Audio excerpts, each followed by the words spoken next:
Chapter 11, Force and Pressure. So we were discussing about friction. Friction is the force responsible for changing the state of motion of objects. Friction एक ऐसी force होती है जो किसी भी object के motion को चेंज कर देती है। प्रीवियस वीडियो में इसके मैंने आपको दो एग्जाम्पल्स दिए थे। फर्स्ट एग्जाम्पल था ball rolling along the ground. आप बॉल को एक ग्राउंड पर रखना और उसको किक करना, आप देखोगे कि पहले तो वो बहुत फास्ट मूव करेगी, लेकिन कुछ टाइम के बाद वो स्लो हो जाएगी और एक टाइम ऐसा आएगा जब वो बॉल रेस्ट पर आ जाएगी, मतलब रुक जाएगी। दूसरा एग्जाम्पल आप बाइसाइकिल का ले सकते हो। जब आप साइकिल चलाते हो, आप पेडलिंग करते हो, पेडल करते वक्त साइकिल बहुत तेज़ चलती है। आप पेडल करना बंद कर दोगे तो वो साइकिल धीरे हो जाएगी और फिर एक टाइम ऐसा आएगा जब वो साइकिल रुक जाएगी। क्यों रुक गई वो साइकिल? क्योंकि आपने उस पर एक फोर्स लगाना बंद कर दी। आपने पेडल करना बंद कर दिया तो उस साइकिल को फोर्स लगना भी बंद हो गया। इसी तरह जब आपने बॉल को किक किया था तो आपने एक फोर्स लगाई थी जिससे कि वो बॉल मोशन में आ गई थी, लेकिन कुछ टाइम बाद वो स्लो हो जाएगी क्योंकि वो फोर्स खत्म हो जाएगी। ये दोनों ऑब्जेक्ट्स मोशन में सिर्फ फोर्स की वजह से थे, इसीलिए जो फोर्स रिस्पॉन्सिबल है किसी भी ऑब्जेक्ट का मोशन चेंज करने के लिए उसको बोलते हैं फ्रिक्शन। फ्रिक्शन की वजह से ही पेडल हो रहा था, साइकिल चल रही थी और बॉल रोल हुई ग्राउंड पर। Similarly, friction between water and the boat brings it to a stop once you stop rowing. आपने देखा होगा पानी में बोट चलती है क्योंकि हम उसको रो करते हैं, तो जब तक वो रो होगी, मतलब जब तक आप फोर्स लगाओगे उस बोट को रो करने में, तब तक वो बोट चलेगी। एक बार आपने फोर्स लगाना बंद कर दी और रोलिंग स्टॉप हो गई तो वो बोट भी रुक जाएगी। तो वाटर और बोट के बीच का जो फ्रिक्शन था वो बोट को रोक देता है जैसे ही आप रोइंग बंद कर देते हो। The force of friction always acts on the moving objects and its direction is always opposite to the direction of motion. Friction की जो फोर्स होती है वो हमेशा मूविंग ऑब्जेक्ट्स पर ही काम करती है और उसका डायरेक्शन ऑपोजिट होता है ऑब्जेक्ट के डायरेक्शन में। जो ऑब्जेक्ट का डायरेक्शन है, मूविंग ऑब्जेक्ट का डायरेक्शन, उसके ऑपोजिट होता है फ्रिक्शन फोर्स का direction. Now, since the force of friction arises due to contact between surfaces, it is also an example of a contact force. अब क्योंकि फ्रिक्शन दो ऑब्जेक्ट्स या फिर दो सर्फेसेस के कांटेक्ट से अराइज होता है, इसीलिए फ्रिक्शन भी कांटेक्ट फोर्स में आता है। तो दो तरीके की कांटेक्ट फोर्सेस हमने पढ़ी, एक तो फ्रिक्शन और दूसरा हमने पढ़ा था muscular forces. Now we will take up non contact forces. Activity 11.6, take a pair of bar magnets, place the longer side of one of the magnets over the three round shaped pencils or wooden rollers. Now bring one end of the other magnet near the end of the magnet placed on the rollers. Make sure that the two magnets do not touch each other. Observe what happens. Activity 11.6 करने के लिए आपको दो बार magnets लेने हैं। उनमें से एक बार मैग्नेट के लंबे वाली साइड के नीचे 3 पेंसिल्स प्लेस करनी है जो कि राउंड शेप की होनी चाहिए, या फिर वुडन रोलर्स भी लगा सकते हो आप। अब दूसरे मैग्नेट का एंड उस मैग्नेट के पास लाओ जिसमें आपने पेंसिल्स लगाई थी,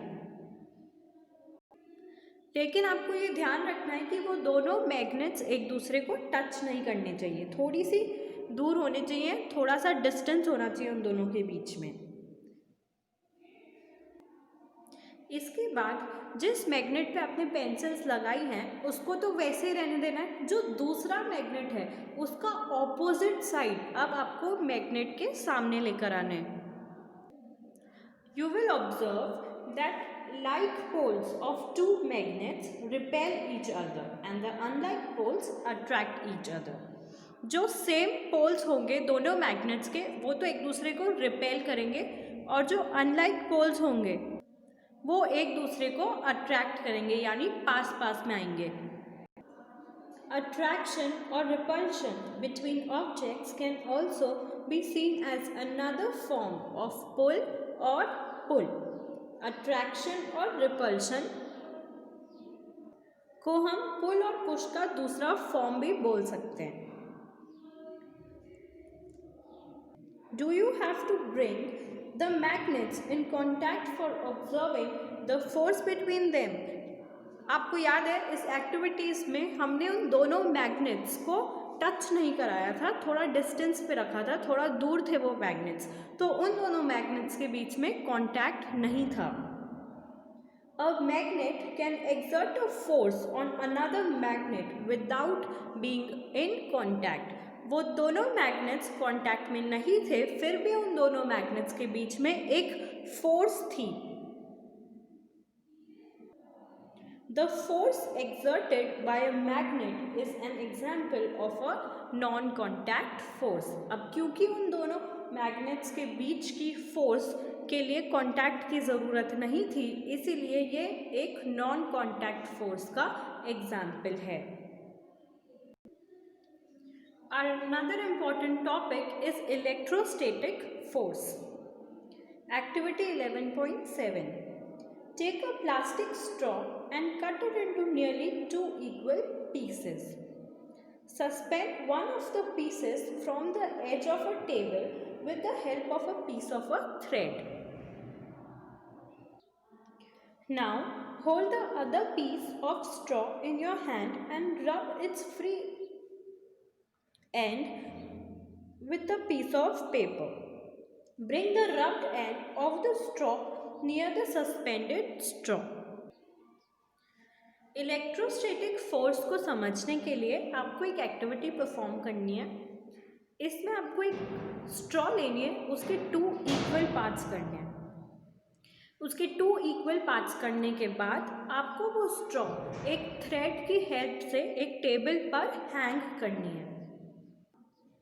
एक पीस को आपने हैंग कर दिया, दूसरे स्ट्रॉ के पीस को आपको लेना है और उसका एक एंड पेपर से रब करना है। रब करने के बाद आपको वो स्ट्रॉ का पीस उस स्ट्रॉ के पीस के पास लाना है जो आपने टेबल से लटकाया था। आप मेक श्योर करेंगे कि वो दोनों पीसेस एक दूसरे में टच नहीं होने चाहिए, थोड़े से डिस्टेंस पे उन दोनों को रखना है। Now rub the free end of the suspended piece of straw with a sheet of paper. Again, bring the piece of straw that was rubbed earlier with the piece near the free end of the suspended straw. What do you observe now? अच्छा, जो straw table पे attached या फिर hang नहीं थी वो तो आपने एक पीस ऑफ पेपर से रब कर दी। अब जो स्ट्रॉ आपने हैंग करी है उसको भी, उसका जो फ्री एंड है उसको भी आपको एक पेपर से रब करना है, फिर उन दोनों स्ट्रॉस को वापस से पास में लाना है। A straw is said to have acquired electrostatic charge after it has been rubbed with a sheet of paper. जब आप उस स्ट्रॉ को पेपर से रब कर लोगे तब उस स्ट्रॉ में एक इलेक्ट्रोस्टैटिक चार्ज डेवलप हो जाएगा। Such a straw is an example of charged body. अब क्योंकि उस स्ट्रॉ में इलेक्ट्रोस्टैटिक चार्ज डेवलप हो गया है तो आप उसको चार्ज्ड बॉडी भी बोल सकते हैं। The force exerted by a charged body on another charged or uncharged body is known as electrostatic force. एक ऐसी फोर्स जो किसी भी चार्ज्ड बॉडी से एग्जर्ट होती है दूसरी चार्ज्ड बॉडी पर या फिर अनचार्ज्ड बॉडी पर, उसको बोलते हैं इलेक्ट्रोस्टैटिक फोर्स। एक चार्ज्ड बॉडी से निकलने वाली फोर्स जो दूसरे चार्ज्ड या फिर अनचार्ज्ड बॉडी पर हो, उसको बोलेंगे electrostatic force. Okay, now this force comes into play even when the bodies are not in contact. अब इस फोर्स के एग्जर्ट होने के लिए बॉडीज़ को कांटेक्ट में होना ज़रूरी नहीं है। जैसे कि आपने एक्टिविटी में देखा कि वो दोनों स्ट्रॉज चार्ज्ड बॉडीज़ थी, लेकिन वो एक दूसरे के कांटेक्ट में नहीं थी, टच नहीं थी, थोड़े से डिस्टेंस पर रखी थी हमने। The electrostatic force therefore is another example of non-contact forces. तो इलेक्ट्रोस्टैटिक फोर्स भी किसका एग्जाम्पल है? नॉन कॉन्टैक्ट फोर्स का। अभी तक हमने दो एग्जाम्पल्स देखे हैं नॉन कॉन्टैक्ट फोर्स के, एक है magnetic force and second is electrostatic force. There is another example of non contact force, that is gravitational force. You know that a coin or a pen falls to the ground when it slips off your hand. Leaves and fruits also fall to the ground when they get detached from the plant. Have you ever wondered why it is so? आपने notice किया होगा कि जब एक pen या फिर pencil slide होता है आपकी बेंच पर से, तब वो नीचे ग्राउंड पर गिर जाता है। और इसी तरह लीव्स और फ्रूट्स भी हमने देखे हैं कि वो जैसे ही प्लांट्स से डिटैच्ड होते हैं वो ग्राउंड पर गिर जाते हैं। अब कोई भी चीज़ हवा में उछालो तो वो नीचे ग्राउंड की तरफ गिर जाती है। ऐसा कैसे होता है और क्यों होता है? When the coin is held in your hand, it is at rest. As soon as it is released, it begins to move downwards. आपने कॉइन अपने हाथ में पकड़ा है, वो उसी पोजीशन पर रहेगा क्योंकि वो रेस्ट पर है। जैसे ही आपने उसको छोड़ा तो वो ग्राउंड की तरफ गिर जाएगा। It is clear that the state of motion of the coin undergoes a change, क्योंकि उस कॉइन के मोशन में चेंज आ जाता है। Can this happen without a force acting on it? लेकिन मोशन में चेंज बिना किसी फोर्स के नहीं आता, ये हम इस चैप्टर में पहले पढ़ चुके हैं। तो उस चैप्टर पे कॉइन पे, फ्रूट पे, लीव्स पे और जो पेन का एग्जाम्पल देखा हमने, उस पे कौन सी फोर्स लग रही थी? Objects or things fall towards the earth because it pulls them. वो क्यों गिरते हैं ग्राउंड पर अर्थ की तरफ? क्योंकि एक फोर्स होती है जो उनको अपनी तरफ पुल करती है, उनको अपनी तरफ खींचती है। This force is called the force of gravity. जो फोर्स किसी भी ऑब्जेक्ट को अर्थ की तरफ, ग्राउंड सरफेस की तरफ पुल करती है, उस फोर्स को हम बोलते हैं ग्रेविटेशनल फोर्स या फिर फोर्स ऑफ ग्रेविटी और just gravity. This is an attractive force.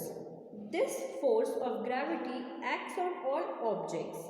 The force of gravity acts on all of us at the time without और बीइंग अवेयर ऑफ इट। ये फोर्स अट्रैक्शन की एक force है और ये सारे ऑब्जेक्ट्स पर एक्ट करती है। ये ह्यूमन बीइंग्स तक पर भी एक्ट करती है, भले ही आपको पता हो या नहीं पता हो, लेकिन हमेशा आप ग्रेविटी फोर्स आप पर एक्ट कर रही होती है। Water begins to flow towards the ground as soon as we open a tap. Water in rivers flow downwards due to the force of gravity. अच्छा, आपने टैप ऑन करके देखा है, आप जैसे ही टैप ऑन करते हो तो वाटर नीचे की तरफ गिरता है। वाटर जो रिवर्स में होता है वो भी डाउनवर्ड्स फ्लो करता है। क्यों? फोर्स ऑफ ग्रेविटी की वजह से। तो हर ऑब्जेक्ट पे, हर चीज़ पर ग्रेविटेशनल फोर्स काम करती है। तो ग्रेविटेशनल फोर्स कौन सी हो गई? Objects or things fall towards the earth because it pulls them. That force is known as force of gravity. जो फोर्स किसी भी ऑब्जेक्ट या किसी भी चीज़ को अर्थ की तरफ पुल करती है उस फोर्स को बोलते हैं ग्रेविटेशनल फोर्स या फिर फोर्स ऑफ ग्रेविटी और जस्ट ग्रेविटी।